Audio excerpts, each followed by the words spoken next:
अस्सलाम वालेकुम एवरीवन। उम्मीद करता हूँ आप लोग खैरियत से होंगे। I am your lecturer physics Abdul मनान यूसुफ। आप लोगों को पता है जैसे कि 21 तारीख से आप लोगों के एनुअल एग्जाम स्टार्ट हो रहे हैं 2025 के।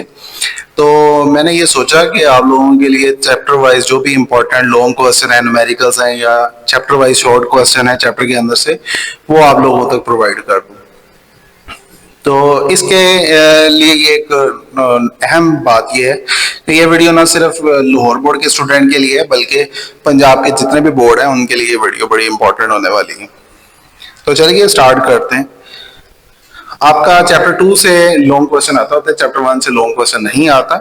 सो पहला जो आपका लॉन्ग क्वेश्चन के लिहाज से चैप्टर बनता है वो चैप्टर 2 है, वेक्टर्स एंड इक्विलिब्रियम। तो पहला इंपॉर्टेंट लॉन्ग क्वेश्चन जो है, describe the method of addition of vectors by rectangular component.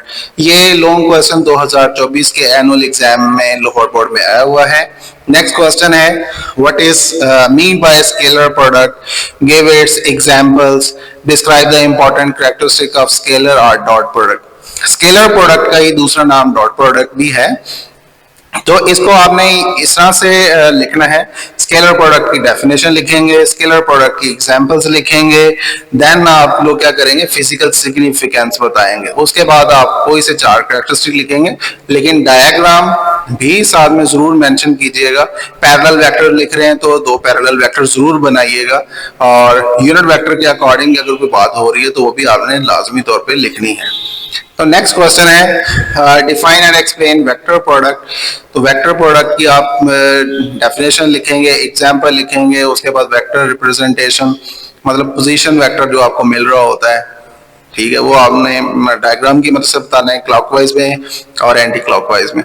Then आप लोग राइट हैंड रूल बताइएगा, फिर आप उसकी 4 कैरेक्टरिस्टिक बताइएगा। नेक्स्ट क्वेश्चन है जी, टार्क वाला। टार्क की डेफिनेशन बतानी है, यूनिट बताना है, और किन फैक्टर्स पे ये डिपेंड करता है ये बताएंगे आप लोग। अगर ये लॉन्ग क्वेश्चन के तौर पे आता है तो यूं भी पूछ सकता है, define torque, calculate the torque due to force acting on a rigid body. तो रिजिड बॉडी भी बताएंगे आप लोग, रिजिड बॉडी क्या है, फिर उसको फोर्स का कंपोनेंट रिजॉल्व करके आप टॉर्क कैलकुलेट करेंगे, फिर पोजीशन वेक्टर को भी रिजॉल्व करके टॉर्क कैलकुलेट करके दिखाएंगे। नेक्स्ट क्वेश्चन है, डिफाइन इक्विलिब्रियम। इक्विलिब्रियम क्या है, what are its types. Equilibrium बताते खुद शॉर्ट क्वेश्चन है, इसकी टाइप्स भी as a short question appear होती हैं। स्टैटिक इक्विलिब्रियम और डायनामिक इक्विलिब्रियम है बेसिकली इसकी टाइप। वो आपसे पूछ सकते हैं कि शॉर्ट के तौर पे क्या होगा इसका आंसर। देन लॉन्ग के तौर पे अगर अपेयर होता है तो मोस्टली मुल्तान बोर्ड में इस तरह से आता है, state and explain conditions of equilibrium. तो इसकी 2 कंडीशन उनको डिटेल में लिखना होता है। अब जी चैप्टर के एक्सरसाइज से इंपॉर्टेंट न्यूमेरिकल्स हैं। मेरे ख्याल में चैप्टर नंबर 2 का जो इंपॉर्टेंट न्यूमेरिकल एक्सरसाइज वो 3 है, 5 है, 7 है, 9, 10, 14 एंड 15। देन अब चैप्टर के अंदर से आपको मैं शॉर्ट क्वेश्चन बता रहा हूँ जो मोस्टली अपेयर होते हैं। What is a negative vector, how vector B is subtracted from a vector A. मतलब सब्ट्रैक्शन ऑफ वेक्टर वाला ये क्वेश्चन है, आप इसको हेड टू टेल रूल की मदद से ग्राफिकली रिप्रेजेंट करके भी दिखाएंगे। देन है जी, differentiate between static equilibrium and dynamic equilibrium. ये अभी मैं थोड़ी देर पहले आपको लॉन्ग क्वेश्चन में भी जिक्र कर रहा था इसका। देन है जी, define resultant vector and null vector. Resultant vector और नल वेक्टर की डेफिनेशन लिखने से आपको 2 नंबर नहीं मिलेंगे।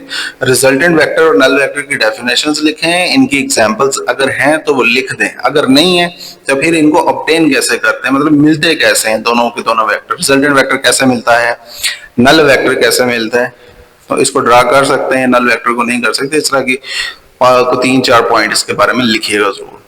देन है जी, show that vector addition is a commutative law. तो ये वही क्वेश्चन है लॉ ऑफ वेक्टर एडिशन का। a प्लस बी करेंगे तो आपको रिजल्टेंट r मिलेगा, b प्लस a करेंगे तो सेम वही आपको रिजल्टेंट मिलेगा।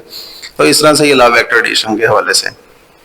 देन है जी, how can we determine the direction of cross product. Cross product की डायरेक्शन कैसे मिलती है, राइट हैंड रूल, क्लॉकवाइज होगा तो क्या होगा, एंटी क्लॉकवाइज लेते हैं तो क्या होगा, इस तरह से आप बताइएगा।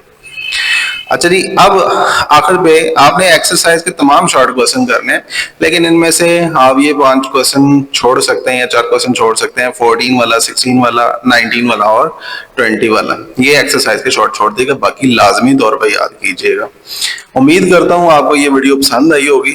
आप लोगों के एग्जाम के लिए गुड लक। पहले तो आपको आप रिक्वेस्ट ये होगी कि यूट्यूब चैनल बनाया है आप लोगों के लिए, फायदे के लिए, तो इसको सब्सक्राइब भी कर दीजिएगा, बेल आइकन का बटन प्रेस कर दीजिएगा ताकि आपको